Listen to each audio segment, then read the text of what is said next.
Jagananna 2.0 YSR Congress party Jagananna 2.0 అన్న mobile super యాప్ను release కూడా చేస్తూ ఉన్నాం.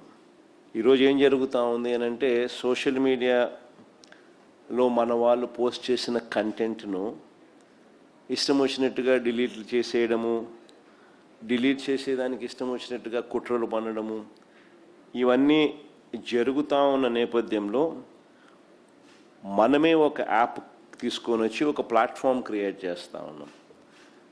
జగనన్న 2.0 సూపర్ యాప్ను.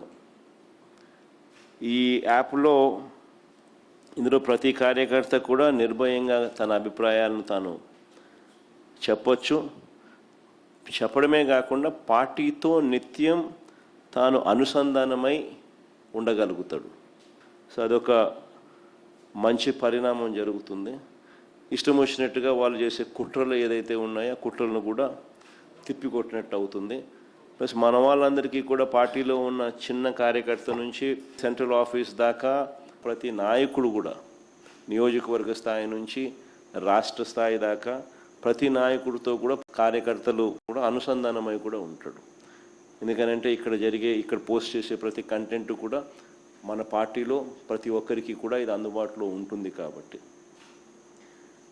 క్షేత్రస్థాయిలో ప్రజలు ఎదుర్కొంటా ఉన్న సమస్యలు కానీ, కార్యకర్తలు పోలీసుల ద్వారా హెరాస్మెంట్ ఎదుర్కొంటా ఉన్న ఇబ్బందులు కానీ, పార్టీకి సంబంధించిన ఇలాంటి ఏ అంశాలైనా కూడా ఈ యాప్ ద్వారా నేరుగా ఒకరితో ఒకరం టచ్లో ఉండగలుగుతాం. ఈ యాప్లో ఇంకొకటి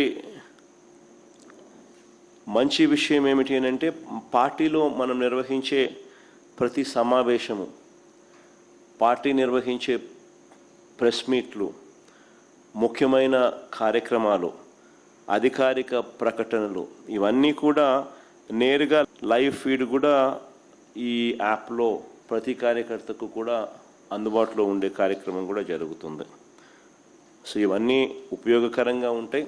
ఫ్యూచర్లో కూడా ఇంకా ఈ యాప్ను ఇంకా కొంత బలపరుస్తూ కార్యకర్తలు ఏదైనా ఇబ్బందులు పడినా కూడా ఇబ్బంది పడ్డ కార్యకర్తకు తోడుగా ఉండే కార్యక్రమం కూడా రాబోయే రోజుల్లో ఈ యాప్ ద్వారా ఉపయోగపడుతుంది. మన డిజిటల్ డైరీ కూడా మన పార్టీకి సంబంధించి ఎవరైనా కూడా ఎక్కడైనా ఈ పోలీస్ హెరాస్మెంట్ వల్ల కానీ ఇంకొకరి హెరాస్మెంట్ వల్ల కానీ నష్టపోయిన ప్రతి కార్యకర్త కూడా డిజిటల్ డైరీలో ఏ రకంగా అయితే తాను నమోదు చేస్తూ ఉన్నాడో ఆ డిజిటల్ డైరీని కూడా దీంట్లోకి అనుసంధానం కూడా చేస్తాం.